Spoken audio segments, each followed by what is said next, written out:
നമുക്ക് ഉറപ്പിച്ച് പറയാൻ പറ്റും 63 വയസ്സ് വരെ ജീവിച്ച അള്ളാഹുവിന്റെ റസൂല് ആ 63 കൊല്ലത്തിൽ ഒരു ദിവസം 63 പ്രാവശ്യം റബീഉൽ അവ്വൽ ആവർത്തിച്ചു വന്നിട്ടും അന്നൊന്നും ചെയ്തിട്ടില്ല എന്ന കാര്യത്തിൽ ലോകത്തൊരു മുസ്ലിമിനും അഭിപ്രായ വ്യത്യാസമില്ല. 63 റബീഉൽ അവ്വലിൽ ജീവിച്ച അള്ളാഹുവിന്റെ റസൂല് നുബുവത്തിന് മുമ്പും ശേഷം ആ ദിവസത്തിൽ ഒന്നും ചെയ്തിട്ടില്ല.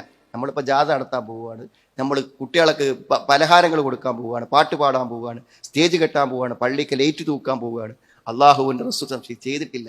പിന്നെ ആ നബി അങ്ങേയറ്റം സ്നേഹിച്ച് പ്രവാചകൻ അമ്പേൽക്കാതിരിക്കാൻ നെഞ്ചത്ത് അമ്പേറ്റു വാങ്ങി പ്രതിരോധിച്ച സഹാബത്ത് എത്രയോ കാലം ഇസ്ലാമിക ലോകം ഭരിച്ചിട്ടും 3 ഉത്തമ നൂറ്റാണ്ട് കാലഘട്ടങ്ങളിൽ അള്ളാഹുവിന്റെ റസൂലിന്റെ ജന്മദിനം അവരാരും ആഘോഷിച്ചിട്ടില്ല.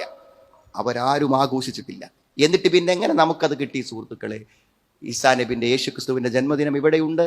എല്ലാ മതസ്ഥരുടെയും പുരോഹിതന്മാരെയും നേതാക്കളുടെയും ജന്മദിനം ഇവിടെ ഉണ്ട്. ഭൗതിക സാഹചര്യങ്ങളുണ്ട്, ഓരോ രാഷ്ട്രത്തിന്റെയും രാജാക്കന്മാരുടേതുണ്ട്, നേതാക്കന്മാരുടേതുണ്ട് ജന്മദിനം. പക്ഷേ അത് ലോകത്തിൽ അതൊരു മാതൃകയായി നിന്നപ്പോഴും അള്ളാഹുവിന്റെ റസൂൽ നമുക്കത് മാതൃകയാക്കിയില്ല. അപ്പൊ എപ്പോഴെങ്കിലും സുഹൃത്തുക്കളെ അതിനൊരു 10 ഉറുപ്പ് എടുത്തു കൊടുക്കുമ്പോൾ 1000 വട്ടം ആലോചിച്ചോളൂ.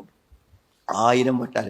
കുല്ലു ബിദ്അത്തിൻ ദലാല വകുല്ലു ദലാലത്തിൻ ഫിന്നാർ. മതത്തിൽ എന്തെങ്കിലും പുതിയതുണ്ടാക്കിയാൽ അത് വഴികേടാണ്, വഴികേട് നരകത്തിലേക്കാണ്.